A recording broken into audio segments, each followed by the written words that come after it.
नंदिनी, सुना है तूने शादी कर ली। कौन है वो फटीचर जिससे तेरी शादी हुई है? जरा मुझे भी तो मिलवा। रोहिणी ने अपनी सौतेली बहन का मजाक उड़ाते हुए कहा। उसके चेहरे पर वही पुराना घमंड साफ दिखाई दे रहा था जो बचपन में उसके अंदर भरा हुआ था। सामने खड़ी नंदिनी बस हल्का सा मुस्कुरा दी। उसके चेहरे पर ना गुस्सा था ना शिकायत। उसने जिंदगी के हर जख्म को चुपचाप सहना सीख लिया था।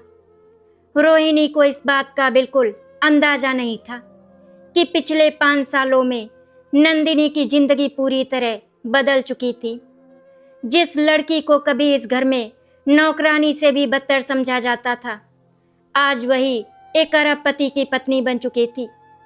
नंदिनी अपने पुराने घावों को दोबारा कुरेदना नहीं चाहती थी। उसने शांत आवाज में कहा, रोहिणी घर चल, इतने साल बाद आई है। और हाँ, तेरे जीजू भी घर पर हैं, उनसे भी मिल लेना। मगर रोहिणी हंस पड़ी। मुझे तेरी उस फटीचर झोपड़ी में जाने का कोई शौक नहीं है और ना ही तेरे फटीचर पति से मिलने का। इतना कहकर वो अपनी कार में बैठी और वहां से चली गई। नंदिनी बस उसे जाते हुए देखती रही। उसकी आंखों में एक अजीब सी शांति थी, जैसे वक्त ने उसे बहुत मजबूत बना दिया हो। घर लौटते समय नंदिनी के मन में पुराने दिनों की यादें ताजा होने लगी। 5 साल पहले वही रोहिणी उसकी जिंदगी की सबसे बड़ी दुश्मन बन चुकी थी। दोनों एक ही पिता की बेटियां थी, लेकिन माँ अलग अलग थी। नंदिनी की माँ के गुजरने के बाद उसके पिता ने दूसरी शादी कर ली थी। तभी से रोहिणी की माँ ने नंदिनी की जिंदगी नरक बना दी थी। छोटी सी उम्र में ही उसे घर के सारे काम करने पड़ते थे। रोहिणी हमेशा उसे नीचा दिखाती रहती थी। स्कूल में भी वो सबके सामने नंदिनी का मजाक उड़ाती, लेकिन नंदिनी हर बार चुप रह जाती। उसे लगता था कि शायद यही उसकी किस्मत है। फिर उसकी जिंदगी में शिवम आया था। शिवम ने पहली बार उसे एहसास कराया था कि वो भी किसी के लिए खास हो सकती है। दोनों एक दूसरे से प्यार करने लगे। नंदिनी ने पहली बार सपने देखना शुरू किया था। उसे लगता था कि अब उसकी जिंदगी बदल जाएगी, लेकिन उसे क्या ही पता था कि उसका सबसे बड़ा धोखा उसी की बहन और उसके प्यार से मिलने वाला है। एक दिन नंदिनी ने अपने कानों से रोहिणी और शिवम की बातें सुन ली थी। दोनों उसके ही कमरे में बैठे उसकी मजबूरी का मजाक उड़ा रहे थे। शिवम हंसते हुए कह रहा था, मैंने नंदिनी से प्यार नहीं किया था, मुझे तो सिर्फ इस घर की दौलत चाहिए थी और वो मुझे रोहिणी से शादी करके मिल जाएगी। उस दिन नंदिनी के पैरों तले जमीन खिसक गई थी। उसने रोते हुए शिवम से सवाल किया था, लेकिन शिवम ने उसे धक्का देकर कहा था, तुम जैसी लड़की से कौन प्यार करेगा। और उसी दिन उसके पिता ने भी उसे घर से निकाल दिया था, क्योंकि रोहिणी ने झूठ बोल दिया था कि नंदिनी शिवम को बहकाने की कोशिश कर रही थी। उस रात नंदिनी बारिश में सड़क पर अकेली भटक रही थी। उसके पास ना रहने की जगह थी और ना जीने की वजह। आखिरकार वो एक पुल पर पहुंच गई थी। उसकी आंखों से आंसू लगातार बह रहे थे। वो रेलिंग पर चढ़ चुकी थी। उसे लग रहा था कि अब उसके लिए इस दुनिया में कुछ नहीं बचा। तभी पीछे से किसी ने उसका हाथ पकड़ लिया। मरने से पहले एक बार ये तो सोच लो कि तुम्हारी गलती क्या थी। एक गंभीर आवाज उसके कानों में पड़ी। वो लड़का कोई और नहीं बल्कि कार्तिक था। कार्तिक उस रात अपनी बिजनेस मीटिंग से लौट रहा था। उसने उसे बचा लिया। नंदिनी फूट फूट कर रोने लगी थी। उसने अपनी पूरी कहानी कार्तिक को बता दी थी। कार्तिक चुपचाप उसकी बातें सुनता रहा। उसे पहली बार एहसास हुआ कि दुनिया में कुछ लोग इतने निर्दयी भी हो सकते हैं। उसने नंदिनी को अपने घर चलने के लिए कहा। शुरुआत में नंदिनी ने मना किया, लेकिन उसके पास कोई और रास्ता भी नहीं था। कार्तिक ने उसे अपने घर में पूरी इज्जत दी। उसने कभी नंदिनी के अतीत के बारे में सवाल नहीं किए। बस इतना कहा, अब ये घर तुम्हारा भी है, धीरे धीरे नंदिनी का डर खत्म होने लगा। कार्तिक का व्यवहार बिल्कुल अलग था। वो करोड़ों की कंपनी का मालिक होते हुए भी बहुत साधारण जिंदगी जीता था। उसे दिखावा बिल्कुल पसंद नहीं था। नंदिनी की सादगी और उसकी मासूमियत कार्तिक को बहुत पसंद आने लगी थी। दोनों के बीच एक अनकहा रिश्ता बनने लगा था। लगभग 1 साल बाद कार्तिक ने नंदिनी से शादी कर ली थी। शादी बहुत सादगी से हुई थी। नंदिनी को यकीन ही नहीं हो रहा था कि जिस लड़की को कभी अपने ही घर में प्यार नहीं मिला, आज कोई उसे इतना सम्मान दे रहा है। कार्तिक ने शादी के बाद कभी उसे उसके पुराने दर्द की याद नहीं दिलाई। उसने हमेशा उसे खुश रखने की कोशिश की। नंदिनी भी धीरे धीरे अपने अतीत को भूलने लगी थी, लेकिन किस्मत ने एक बार फिर उसके पुराने जख्मों को उसके सामने ला खड़ा किया था। रोहिणी का अचानक वापस आना नंदिनी के मन में हलचल मचा चुका था। हालांकि उसने अपने चेहरे पर कुछ जाहिर नहीं होने दिया, मगर अंदर ही अंदर उसे डर था कि कहीं उसका अतीत फिर से उसकी जिंदगी में तूफान बनकर ना लौट आए। उधर रोहिणी की जिंदगी इतनी खुशहाल नहीं थी जितनी वो दुनिया को दिखाती थी। शिवम ने उससे शादी तो कर ली थी, लेकिन शादी के बाद धीरे धीरे उसका असली चेहरा सामने आने लगा था। उसे सिर्फ पैसों से मतलब था। रोहिणी के पिता की मौत के बाद सारी संपत्ति कर्ज में डूब चुकी थी। शिवम को लगा था कि शादी करके उसे बहुत दौलत मिलेगी, लेकिन जब उसे सच पता चला तो वो अंदर ही अंदर चिढ़ने लगा। अब उसकी नौकरी ही उसके घर का सहारा थी। रोहिणी भी पहली बार जिंदगी की सच्चाई समझ रही थी, लेकिन उसका घमंड अभी भी खत्म नहीं हुआ था। वो आज भी खुद को नंदिनी से बेहतर समझती थी। करीब 1 हफ्ते बाद शिवम ने रोहिणी से कहा, रोहिणी, हमारे बॉस इस समय इसी शहर में हैं, चलो उनसे मिलकर आते हैं। अगर वो खुश हो गए तो शायद मेरा प्रमोशन हो जाए। रोहिणी तुरंत तैयार हो गई। दोनों अच्छे कपड़े पहनकर कार्तिक विला पहुंचे। जैसे ही उनकी कार उस आलीशान विला के सामने रुकी, रोहिणी की आंखें फटी की फटी रह गई। इतना बड़ा और खूबसूरत विला उसने पहले कभी नहीं देखा था। विला के बाहर महंगी गाड़ियां खड़ी थी। चारों तरफ सिक्योरिटी गार्ड मौजूद थे। रोहिणी मन ही मन सोचने लगी कि आखिर उसका बॉस कितना बड़ा आदमी होगा। अंदर पहुंचते ही कार्तिक ने उनका बहुत अच्छे से स्वागत किया। शिवम बेहद घबराया हुआ था। उसने कभी अपने बॉस को इतने करीब से नहीं देखा था। कार्तिक ने मुस्कुराते हुए कहा, आराम से बैठिए शिवम, आप मेरे स्टाफ का हिस्सा हैं, मेहमान नहीं। उसकी सादगी देखकर रोहिणी भी प्रभावित हो गई। थोड़ी देर बातचीत के बाद कार्तिक ने कहा, आज आप लोग हमारे साथ डिनर करेंगे। शिवम मना नहीं कर पाया। कुछ देर बाद डाइनिंग टेबल पर खाना लग चुका था। रोहिणी बार बार उस आलीशान घर को देखकर हैरान हो रही थी। तभी कार्तिक ने नौकरानी से कहा, मैडम को बुला दीजिए। अगले ही पल जैसे ही नंदिनी वहां आई, रोहिणी और शिवम के पैरों तले जमीन खिसक गई। दोनों सदमे में अपनी कुर्सी से खड़े हो गए।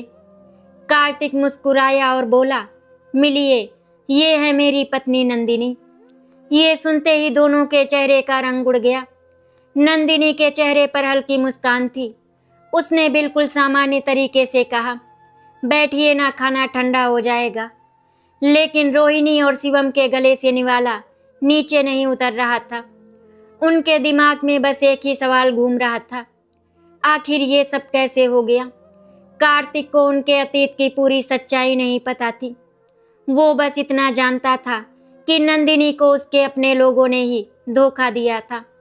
लेकिन रोहिणी और शिवम समझ चुके थे कि अगर कार्तिक को सच्चाई पता चल गई तो उनकी जिंदगी बर्बाद हो सकती है। डिनर खत्म होते ही दोनों किसी तरह वहां से बाहर निकले।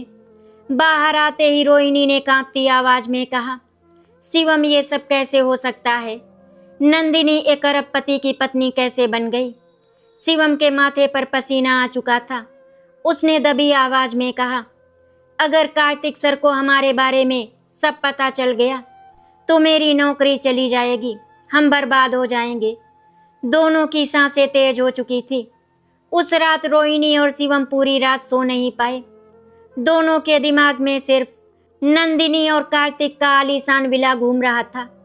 रोहिणी बार बार करवट बदलते हुए सोच रही थी कि जिस लड़की को उसने हमेशा कमजोर और बदकिस्मत समझा, आखिर उसकी किस्मत इतनी कैसे बदल गई। दूसरी तरफ शिवम के चेहरे पर डर साफ दिखाई दे रहा था। उसे अपनी नौकरी की चिंता खाए जा रही थी। अगर किसी भी तरह कार्तिक को सच्चाई पता चल गई कि उसने और रोहिणी ने मिलकर नंदिनी की जिंदगी बर्बाद की थी, तो वो पल भर में उसे कंपनी से निकाल सकता था। सुबह होते ही शिवम ने घबराई आवाज में कहा, रोहिणी, अब हमें बहुत संभल कर रहना होगा। अगर नंदिनी ने कार्तिक सर को सब बता दिया तो हम खत्म हो जाएंगे। लेकिन रोहिणी का घमंड अभी भी पूरी तरह टूटा नहीं था। उसने गुस्से में कहा, वो लड़की कुछ नहीं करेगी, हमेशा की तरह चुप रहेगी। लेकिन मुझे ये समझ नहीं आ रहा कि उसने इतना बड़ा आदमी कैसे फंसा लिया। शिवम चुप हो गया क्योंकि उसके मन में पहली बार नंदिनी के लिए अपराध बोध पैदा होने लगा था। उसे याद आने लगा कि किस तरह उसने लालच में आकर एक मासूम लड़की का दिल तोड़ा था। उधर कार्तिक विला में नंदिनी देर रात तक खिड़की के पास खड़ी बाहर देखती रही। पुराने जख्म एक बार फिर ताजा हो चुके थे। कार्तिक ने पीछे से आकर धीरे से उसके कंधे पर हाथ रखा और पूछा, क्या बात है नंदिनी, तुम आज बहुत खोई हुई लग रही हो। नंदिनी ने तुरंत अपनी आंखों के आंसू छिपा लिए और मुस्कुराने की कोशिश करते हुए बोली, कुछ नहीं, बस पुराने दिनों की याद आ गई थी। कार्तिक उसकी आंखों में छिपा दर्द साफ पढ़ पा रहा था। पिछले 5 सालों में उसने नंदिनी को कभी इतना बेचैन नहीं देखा था। उसने प्यार से कहा, देखो, अगर कोई बात तुम्हें परेशान कर रही है तो मुझसे छिपाओ मत, मैं हमेशा तुम्हारे साथ हूँ। कार्तिक की बातें सुनकर नंदिनी की आंखें भर आईं। वो जानती थी कि कार्तिक उससे बेहद प्यार करता है। कार्तिक ने ज्यादा सवाल नहीं किए, उसने बस नंदिनी का हाथ पकड़ लिया। उस स्पर्श में इतना अपनापन था कि नंदिनी का डर थोड़ी देर के लिए कम हो गया। अगले दिन ऑफिस में शिवम बेहद घबराया हुआ था। हर बार जब कार्तिक उसके सामने आता तो उसे लगता जैसे उसकी चोरी पकड़ी जाएगी। लेकिन कार्तिक हमेशा की तरह सामान्य व्यवहार कर रहा था। मीटिंग खत्म होने के बाद अचानक कार्तिक ने कहा, शिवम, शाम को मेरे घर आ जाना, कुछ जरूरी बात करनी है। ये सुनते ही शिवम का चेहरा पीला पड़ गया। उसके हाथ कांपने लगे। उसे लगा शायद कार्तिक को सब पता चल चुका है। पूरे दिन उसका ध्यान काम में नहीं लगा। शाम को जब वो घर पहुंचा तो रोहिणी ने तुरंत पूछा, क्या हुआ। शिवम ने डरते हुए सारी बात बता दी। रोहिणी भी घबरा गई। उसने जल्दी से कहा, देखो, अगर कार्तिक को कुछ पता चला होगा तो तुम साफ मुकर जाना, सारी गलती नंदिनी पर डाल देंगे। लेकिन इस बार शिवम चुप रहा। उसके अंदर का डर अब पछतावे में बदलने लगा था। पहली बार उसे एहसास हो रहा था कि उसने एक बहुत बड़ी गलती की थी। शाम को शिवम डरते डरते कार्तिक विला पहुंचा। उसका दिल तेजी से धड़क रहा था। जैसे ही वो अंदर गया, उसने देखा कि कार्तिक अकेला बैठा कुछ फाइलें देख रहा था। कार्तिक ने मुस्कुराकर उसे बैठने को कहा। कुछ देर काम की बातें करने के बाद अचानक उसने कहा, शिवम, जिंदगी में इंसान को हमेशा रिश्तों की कदर करनी चाहिए। पैसा सब कुछ नहीं होता। ये सुनते ही शिवम के माथे पर पसीना आ गया। तभी कार्तिक ने आगे कहा, तुम खुशकिस्मत हो कि तुम्हारे पास परिवार है। कुछ लोग ऐसे भी होते हैं जिनके अपने ही उन्हें अकेला छोड़ देते हैं। शिवम की नजरें झुक गईं। उसे लग रहा था जैसे हर शब्द उसके दिल पर चोट कर रहा हो। लेकिन तभी कार्तिक का फोन बजा और बात वहीं पर खत्म हो गई। शिवम ने राहत की सांस ली, मगर उसके मन का डर और बढ़ चुका था। उधर रोहिणी के मन में एक अलग ही तूफान चल रहा था। उसे नंदिनी की खुशी बिल्कुल बर्दाश्त नहीं हो रही थी। वो बार बार सोच रही थी कि आखिर किस्मत ने नंदिनी को इतना सब कुछ क्यों दे दिया। धीरे धीरे उसके मन में जलन बढ़ने लगी। एक दिन उसने शिवम से कहा, अगर नंदिनी कार्तिक की जिंदगी से बाहर हो जाए तो सोचो उसकी सारी दौलत। लेकिन शिवम ने तुरंत उसे रोक दिया। पागल हो गई हो क्या? कार्तिक सर बहुत बड़े आदमी हैं, उनसे दुश्मनी लेना मतलब खुद को बर्बाद करना। लेकिन रोहिणी अब अपने लालच में अंधी होने लगी थी। उसके मन में धीरे धीरे एक खतरनाक योजना जन्म लेने लगी थी। कुछ दिनों बाद कार्तिक ने अपने घर पर एक बड़ी पार्टी रखी। शहर के कई बड़े बिजनेसमैन वहां आने वाले थे। शिवम और रोहिणी को भी बुलाया गया था। पार्टी में हर कोई नंदिनी की तारीफ कर रहा था। उसकी सादगी और व्यवहार ने सबका दिल जीत लिया था। रोहिणी ये सब देखकर अंदर ही अंदर जल रही थी। तभी एक महिला ने मुस्कुराते हुए कहा, कार्तिक जी बहुत भाग्यशाली हैं जो उन्हें नंदिनी जैसी पत्नी मिली। ये सुनते ही रोहिणी का चेहरा गुस्से से लाल हो गया। उसे याद आने लगा कि कभी यही लड़की उसके पुराने कपड़े पहनती थी, लेकिन आज वही सबकी नज़रों में सम्मान पा रही थी। अचानक उसकी नज़र कार्तिक के स्टडी रूम की तरफ गई, जहां पर एक तिजोरी रखी हुई थी। उसके मन में लालच जाग उठा। उसने सोचा कि अगर किसी तरह वो नंदिनी को बदनाम कर दे तो शायद कार्तिक का भरोसा टूट जाए। पार्टी के दौरान मौका देखकर रोहिणी चुपके से स्टडी रूम में चली गई। उसने तिजोरी के पास रखी कुछ जरूरी फाइलें उठा ली। तभी अचानक दरवाजा खुला और सामने नंदिनी खड़ी थी। दोनों की नजरें एक दूसरे से टकराई। कुछ पल के लिए कमरे में सन्नाटा छा गया। नंदिनी ने शांत आवाज में पूछा, तुम यहाँ क्या कर रही हो रोहिणी? रोहिणी घबरा गई, लेकिन अगले ही पल उसने खुद को संभाल लिया। वो जोर जोर से चिल्लाने लगी, चोर! नंदिनी चोरी कर रही थी। उसकी आवाज सुनकर सब लोग वहां पर आ गए। कार्तिक भी तेजी से अंदर आया। रोहिणी तुरंत रोने का नाटक करते हुए बोली, मैंने अपनी आंखों से देखा, नंदिनी तिजोरी से फाइलें निकाल रही थी। ये सुनते ही सबकी नजरें नंदिनी पर टिक गईं, लेकिन नंदिनी बिल्कुल शांत खड़ी रही। उसने सिर्फ एक बार कार्तिक की तरफ देखा। कार्तिक कुछ पल तक चुप रहा, फिर उसने सिक्योरिटी गार्ड को बुलाया और कहा, सीसीटीवी फुटेज चलाओ। ये सुनते ही रोहिणी के चेहरे का रंग उड़ गया। उसके पैरों तले जमीन खिसक गई, क्योंकि उसे पता ही नहीं था कि उस कमरे में हर कोना कैमरों से घिरा हुआ था। कार्तिक की बात सुनते ही रोहिणी के चेहरे का रंग उड़ गया। उसके हाथ पैर कांपने लगे। कमरे में मौजूद सभी लोग अब सीसीटीवी स्क्रीन की तरफ देखने लगे। शिवम भी घबराकर पसीना पोंछने लगा। उसे समझ नहीं आ रहा था कि अब क्या होगा।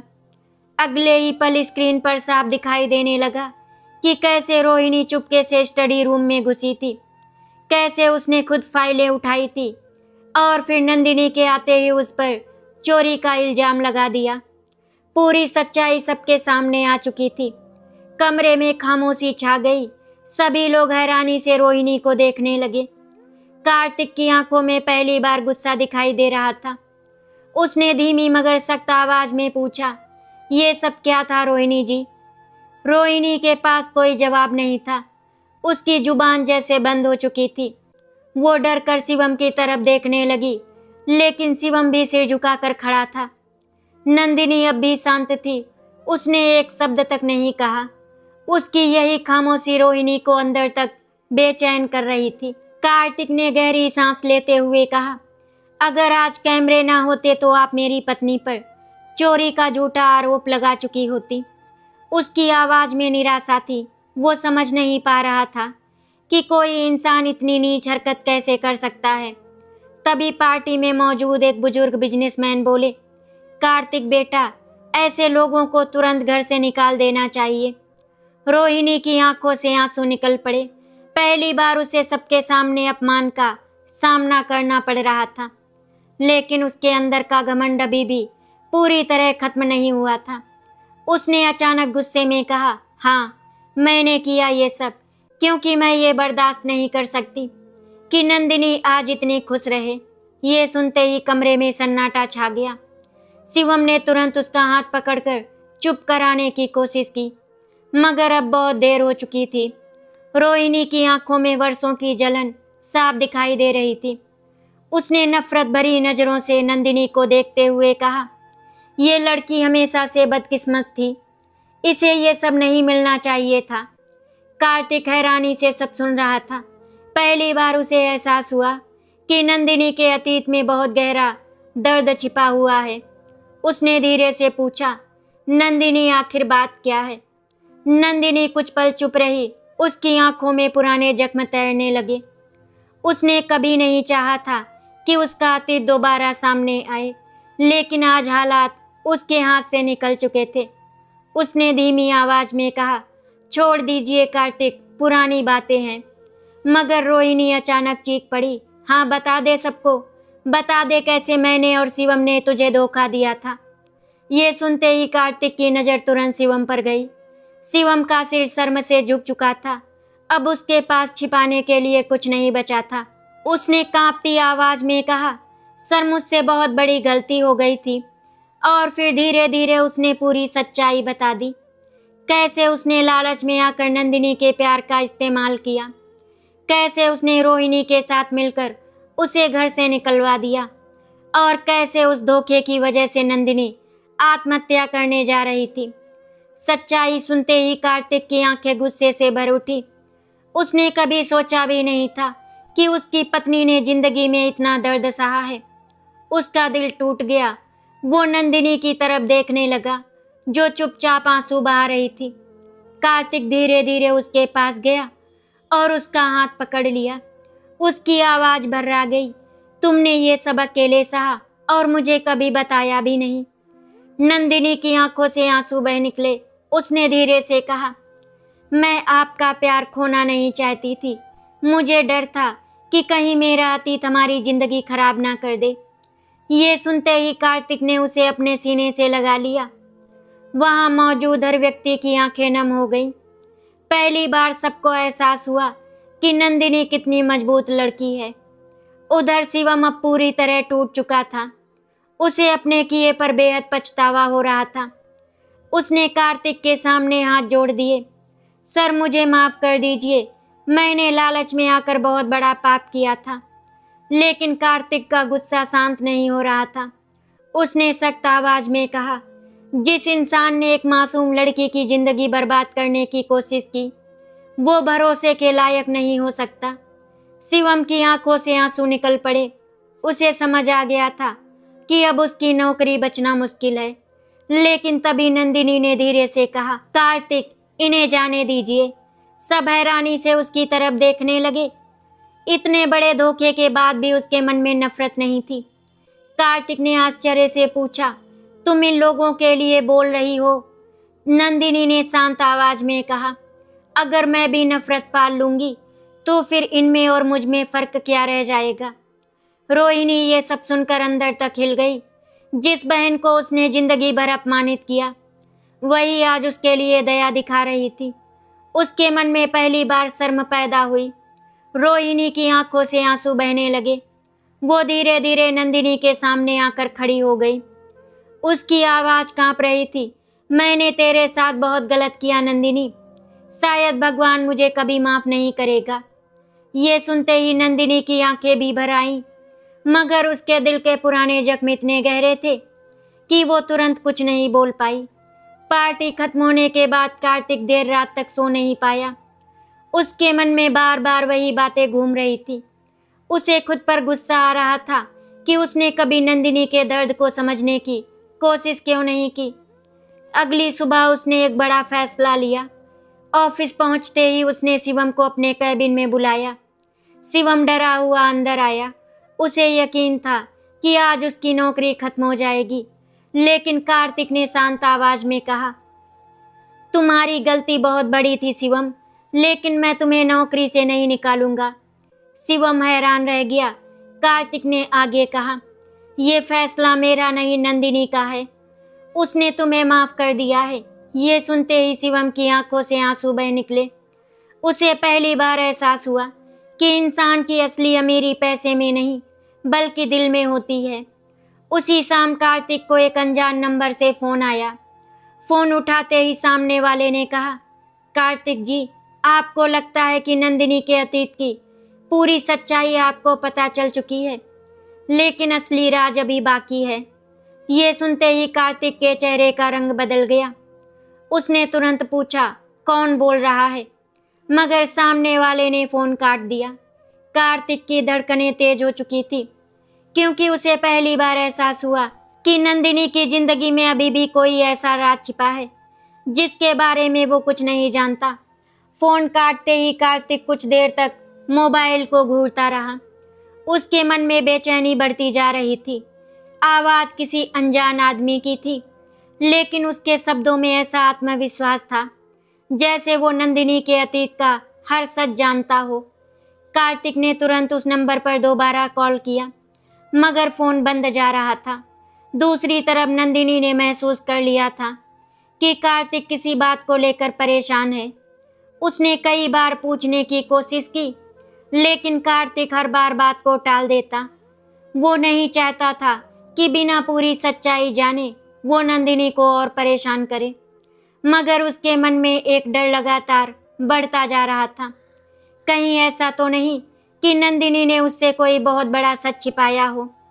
अगले दिन सुबह कार्तिक ऑफिस जाने के लिए तैयार हो रहा था, तभी उसकी नज़र नंदिनी की पुरानी अलमारी पर पड़ी। उस अलमारी को नंदिनी हमेशा बंद रखती थी। कार्तिक ने कभी उसके सामान को हाथ नहीं लगाया था, लेकिन आज उसके मन में अजीब सी बेचैनी थी। उसने धीरे से अलमारी खोली। अंदर कुछ पुराने कपड़े, एक टूटी हुई चूड़ी और कुछ तस्वीरें रखी थी, और एक पुरानी डायरी नीचे गिर गई। कार्तिक ने उसे उठाया। डायरी के पहले पन्ने पर नंदिनी की लिखावट थी। कार्तिक का दिल तेजी से धड़कने लगा। उसने धीरे धीरे डायरी पढ़नी शुरू की। हर पन्ने पर नंदिनी का दर्द बिखरा हुआ था। उसने लिखा था कि कैसे बचपन में उसे अपनी ही माँ का प्यार नहीं मिला, कैसे रोहिणी और उसकी माँ उसे हर दिन अपमानित करती थी, और कैसे शिवम के धोखे ने उसे पूरी तरह तोड़ दिया था। कार्तिक की आंखें नम हो गई, लेकिन तभी एक पन्ने पर उसकी नज़र ठहर गई। वहां लिखा था, अगर उस रात वो हादसा ना हुआ होता तो शायद मैं। कार्तिक हैरान रह गया, कौन सा हादसा? नंदिनी ने उसके आगे कुछ नहीं लिखा था। तभी अचानक पीछे से नंदिनी की आवाज आई। कार्तिक चौंक गया। उसने तुरंत डायरी बंद कर दी। नंदिनी के चेहरे पर घबराहट साफ दिखाई दे रही थी। उसने जल्दी से डायरी अपने हाथ में ले ली। कार्तिक ने भी गंभीर आवाज में पूछा, नंदिनी कौन सा हादसा? नंदिनी कुछ पल चुप रही। उसकी आंखों में डर उतर आया था, मगर कार्तिक अब चुप रहने वाला नहीं था।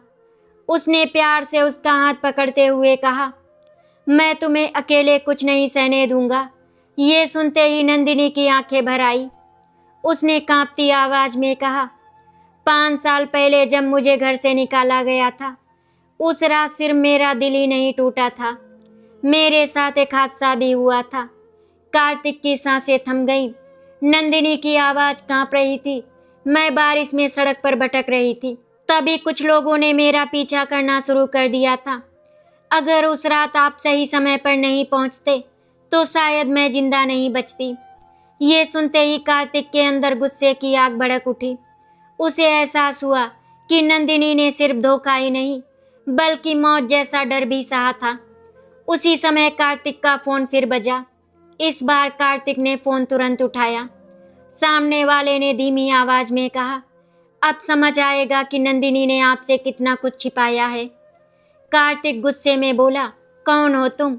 सामने वाला हंस पड़ा, मैं वो हूँ जिसने 5 साल पहले सब अपनी आंखों से देखा था। अगर सच्चाई जाननी है तो आज शाम पुराने मिल एरिया में आ जाना। इतना कहकर उसने फोन काट दिया। कार्तिक तुरंत वहां जाने के लिए तैयार हो गया। नंदिनी ने उसे रोकने की कोशिश की, लेकिन कार्तिक अब सच जानना चाहता था। शाम होते ही वो बताए गए पते पर पहुंचा। वो जगह पूरी तरह सुनसान थी। तभी पीछे से किसी ने कहा, आप आ ही गए। कार्तिक पलटा। सामने लगभग 50 साल का एक आदमी खड़ा था। उस आदमी ने अपना नाम महेश बताया। उसकी आंखों में पछतावा साफ दिखाई दे रहा था। उसने धीरे धीरे कहना शुरू किया, 5 साल पहले मैं उसी इलाके में चौकीदारी करता था जहां नंदिनी को घर से निकाला गया था। उस रात मैंने देखा था कि कुछ गुंडे उसका पीछा कर रहे थे। मैं उसे बचाने गया लेकिन तब तक बहुत देर हो चुकी थी। वो लोग उसे जबरदस्ती अपनी गाड़ी में बैठाने वाले थे। तभी आपकी कार वहां पर आ गई। आपको देखकर वो लोग भाग गए। कार्तिक ध्यान से सब सुन रहा था। महेश ने आगे कहा, लेकिन उस रात एक और आदमी भी वहां पर था जिसने उन गुंडों को पैसे दिए थे। कार्तिक की आंखें फैल गईं। उसने तुरंत पूछा कौन था वो। महेश कुछ पल चुप रहा, फिर बोला, मैं उसका चेहरा साफ देख नहीं पाया। अचानक से महेश के सीने में दर्द उठा और वहीं पर उसने दम तोड़ दिया। कार्तिक सन्न रह गया। उसकी आंखों के सामने एक इंसान ने दम तोड़ दिया था। पुलिस मौके पर पहुंच चुकी थी। कार्तिक ने सारी बात पुलिस को बता दी, लेकिन उसके मन में हजारों सवाल घूम रहे थे। आखिर वो आदमी कौन था? उसकी नंदिनी से क्या दुश्मनी थी? और सबसे बड़ा सवाल, क्या रोहिणी और शिवम इस साजिश में शामिल थे? उधर घर में नंदिनी बहुत घबराई हुई थी। तभी दरवाजा खुला और कार्तिक अंदर आया। उसके चेहरे पर तनाव दिखाई दे रहा था। नंदिनी तुरंत उसके पास गई। क्या हुआ? कार्तिक कुछ पल उसे देखता रहा, फिर बोला, नंदिनी, तुम्हारे साथ जो हुआ था वो सिर्फ एक हादसा नहीं था। नंदिनी की सांसें अटक गईं। कार्तिक ने गंभीर आवाज में कहा, किसी ने जानबूझकर तुम्हें उस रात मरवाने की कोशिश की थी। ये सुनते ही नंदिनी के हाथ से पानी का ग्लास नीचे गिर गया। किसी ने उसे मरवाने की कोशिश की थी। नंदिनी कांपती आवाज में बस इतना ही कह पाई। उसके चेहरे का रंग उड़ चुका था। 5 साल पहले की वो डरावनी रात उसकी आंखों के सामने घूमने लगी। वो बुरी तरह कांप उठी। कार्तिक ने तुरंत उसे संभाल लिया। उसने नंदिनी को अपने सीने से लगाते हुए कहा, डरो मत, अब मैं तुम्हारे साथ हूँ। कोई तुम्हारा कुछ नहीं बिगाड़ सकता। लेकिन कार्तिक खुद अंदर से बेचैन था। पूरी रात कार्तिक सो नहीं पाया। वो बार बार उसी बात के बारे में सोचता रहा। आखिर कौन चाहता था कि नंदिनी मर जाए? सुबह होते ही उसने अपने पुराने दोस्त और पुलिस ऑफिसर अजय को बुलाया। अजय शहर का ईमानदार और तेज अफसर माना जाता था। कार्तिक ने उसे पूरी बात बता दी। अजय ने गंभीर आवाज में कहा, देखो कार्तिक, ये मामला जितना दिख रहा है उससे कहीं ज्यादा बड़ा है। महेश की कॉल डिटेल्स में आखिरी बार जिस नंबर से बात हुई थी वो नंबर शिवम के ऑफिस के पास एक्टिव था। ये सुनते ही कार्तिक का चेहरा सख्त हो गया। उसके मन में शक की सुई एक बार फिर शिवम और रोहिणी की तरफ घूम गई। उधर शिवम पिछले 2 दिनों से बहुत परेशान था। महेश की मौत की खबर सुनते ही उसके होश उड़ गए थे। रोहिणी भी डर चुकी थी। उसने घबरा कर कहा, कहीं पुलिस हम तक ना पहुंच जाए। शिवम गुस्से में बोला, मैंने पहले ही कहा था कि ज्यादा लालच मत करो, लेकिन तुमने सब बर्बाद कर दिया। रोहिणी की आंखों में डर साफ दिखाई दे रहा था। उसने धीरे से कहा, लेकिन हमने तो सिर्फ। अचानक वो चुप हो गई। शिवम ने तुरंत उसकी तरफ देखा। क्या मतलब सिर्फ? रोहिणी ने कांपती आवाज में कहा, 5 साल पहले मैंने गुस्से में किसी को फोन जरूर किया था, लेकिन मुझे नहीं पता था कि बात इतनी आगे बढ़ जाएगी। ये सुनते ही शिवम के पैरों तले जमीन खिसक गई। उसने गुस्से में रोहिणी का हाथ पकड़ लिया। तुम कहना क्या चाहती हो? रोहिणी रोने लगी। मैं बस नंदिनी को डराना चाहती थी ताकि वो हमेशा के लिए इस शहर से चली जाए। मैंने अपने एक जानने वाले से कहा था कि वो उसे थोड़ा सबक सिखा दे, लेकिन मुझे नहीं पता था कि वो लोग उसे मारने की कोशिश करेंगे। शिवम पूरी तरह सन्न रह गया। वो गुस्से में चिल्लाया, तुम पागल हो गई थी क्या? अगर उस रात नंदिनी को कुछ हो जाता तो? रोहिणी फूट फूट कर रोने लगी। मैंने कभी नहीं सोचा था कि बात इतनी बढ़ जाएगी। मैं बस उससे नफरत करती थी। उसी समय दरवाजे पर जोरदार आवाज हुई। दोनों डरकर बाहर आए तो सामने पुलिस खड़ी थी। अजय ने सख्त आवाज में कहा, रोहिणी जी, हमें आपसे कुछ सवाल करने हैं। ये सुनते ही रोहिणी के हाथ कांपने लगे। शुरुआत में वो लगातार झूठ बोलती रही, लेकिन जब अजय ने उसके सामने पुराने कॉल रिकॉर्ड और सबूत रखे तो वो टूट गई। उसने रोते हुए सब सच बता दिया। उसने मान लिया कि उसने अपने एक पुराने जानकार को नंदिनी को डराने के लिए भेजा था। मगर बात उसके हाथ से निकल गई थी। अजय ने गुस्से में कहा, तुम्हारी नफरत ने एक मासूम लड़की की जिंदगी तबाह कर दी। रोहिणी सिर झुकाकर रोती रही। उसे पहली बार अपने किए की गंभीरता समझ आ रही थी।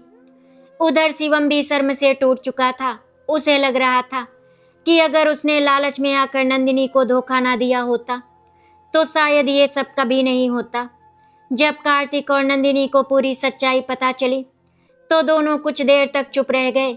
नंदिनी की आंखों से आंसू लगातार बह रहे थे।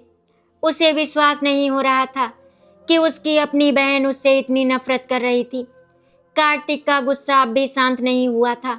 उसने कहा, ऐसे लोगों को सजा मिलनी ही चाहिए। लेकिन तभी नंदिनी ने धीरे से उसका हाथ पकड़ लिया। उसकी आवाज कांप रही थी। कार्तिक, रोहिणी ने बहुत गलत किया, लेकिन वो मेरी बहन है। कार्तिक हैरानी से उसे देखने लगा। इतना सब होने के बाद भी नंदिनी के दिल में अपनी बहन के लिए नफरत नहीं थी। नंदिनी की आंखों में आंसू थे। अगर आज मेरी जिंदगी खुशहाल है तो मैं किसी की जिंदगी बर्बाद नहीं करना चाहती। एक शाम कार्तिक ने मुस्कुराते हुए कहा, जानती हो नंदिनी, उस रात अगर मैं उस पुल पर ना पहुंचता तो शायद मेरी जिंदगी अधूरी रह जाती। नंदिनी की आंखें नम हो गईं। उसने धीरे से कार्तिक का हाथ पकड़ लिया। अगर आप ना मिलते तो शायद मैं जिंदा नहीं होती। कभी कभी जिंदगी इंसान को इतना दर्द देती है कि उसे लगता है सब खत्म हो गया, लेकिन शायद उसी दर्द के बाद भगवान इंसान को उसकी असली खुशियां देता है। आशा करती हूँ आपको हमारी कहानी अच्छी लगी होगी। अगर आपको हमारी कहानी अच्छी लगी तो वीडियो को लाइक एंड शेयर करें, चैनल को सब्सक्राइब करें। वीडियो देखने के लिए आपका बहुत बहुत धन्यवाद।